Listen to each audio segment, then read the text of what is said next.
The 6 regrets of choosing a care home. At 82 years old, I've journeyed through many chapters of life, gaining wisdom with every step. Yet one choice remains my deepest regret: moving into a care home. At that time, it appeared to be the best option. My family assured me that I would receive comfort and a safe environment. They promised that I'd find greater happiness there, and I trusted their words. But once I settled in, I quickly realized that nothing would ever be quite the same. Perhaps you're pondering this path for yourself, or for someone dear to you. You might believe it's the most secure decision, the safest alternative. Before you commit, I want to share 6 insights I wish someone had told me. Keep watching, as some of these truths may be hard to hear. And if you know anyone considering a move like this message might truly make a difference. Regret number 1: surrendering my independence. The most jarring change wasn't the modest room, the regimented meal schedules, or even the unfamiliar faces. It was losing control over my own life.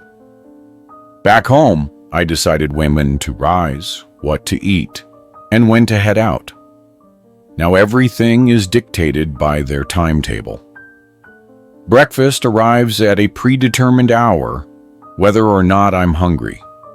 And lights out happens whether I'm ready to sleep or not. If I wanted to step outside, I must wait for permission and someone to accompany me. Even everyday choices like selecting an outfit, which once felt like simple freedoms, now resemble rare privileges. I vividly recall my first morning in this facility, waking in a bed that never felt truly mine. Reaching for my book only to find it missing because this wasn't my home anymore. I used to drive to my favorite grocery store, pick out my preferred ingredients, and whip up my meals.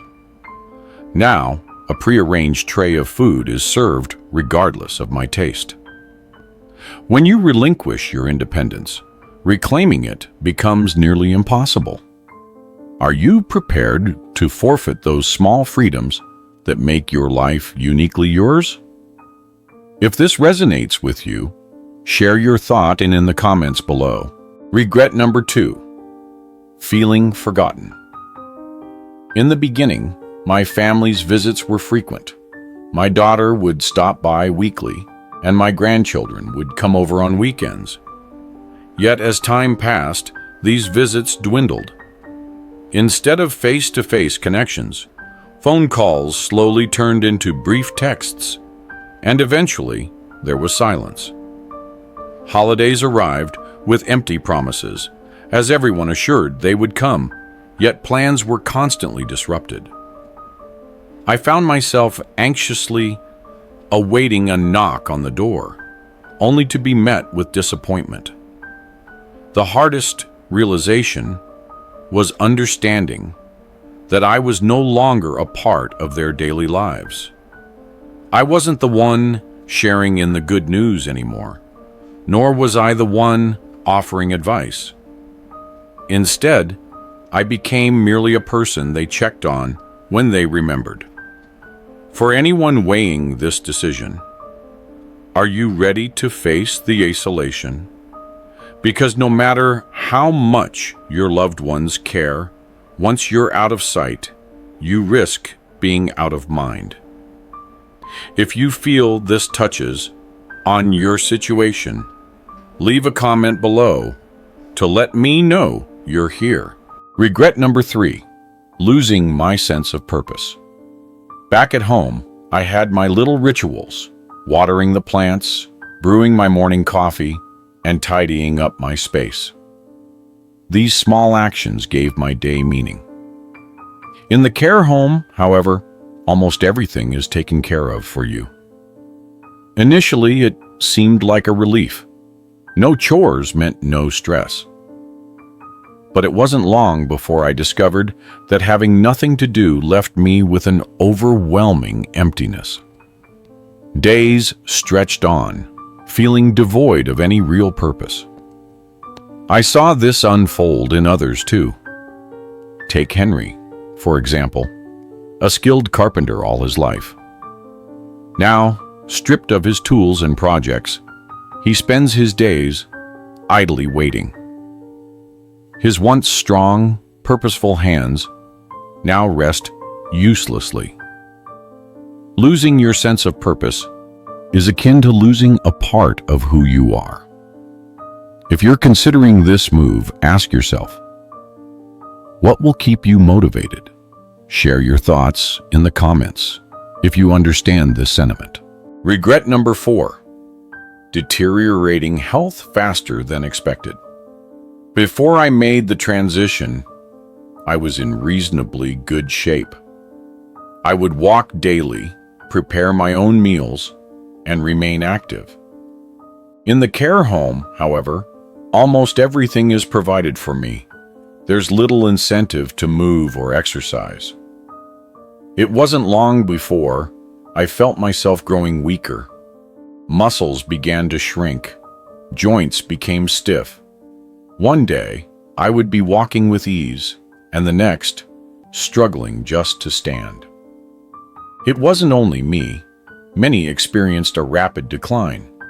Margaret, once vibrant and energetic, quickly moved from walking independently to relying on a walker and eventually a wheelchair. One day, she confided that she felt as if she had aged a decade in mere months. If this reality strikes a chord with you, please share your thoughts in the comments below. Regret number 5, the loss of privacy and dignity. At home, I cherished my personal space. Here, people are constantly coming and going. Staff knock on doors without waiting. And if you need to shower, you must wait until someone is free. The need to use the restroom means pressing a button and hoping assistance is swift. Some residents don't even have their own room. Imagine sharing a space with a complete stranger. Slowly but surely, you begin to feel that your dignity is slipping away. Is that a sacrifice you're willing to make? If this is a concern, let me know in the comments. Regret number 6, discovering how hard it is to leave. I once thought I could always try it out, and if I wasn't satisfied, I could leave. What I hadn't anticipated was just how challenging it would be to exit. Your home fades away, your savings dwindle under mounting expenses, and your independence gradually vanishes. For many, once you enter, returning to your old life is nearly impossible. If this reality resonates with you, please comment below. Final thoughts. I don't regret growing older. I regret having believed that a care home was the only viable option. Think it through carefully. Once you move in, your life is transformed irrevocably. If this video has helped you gain a new perspective, please like, share, and subscribe. Your support is what keeps this channel alive. I look forward to seeing you in the next video.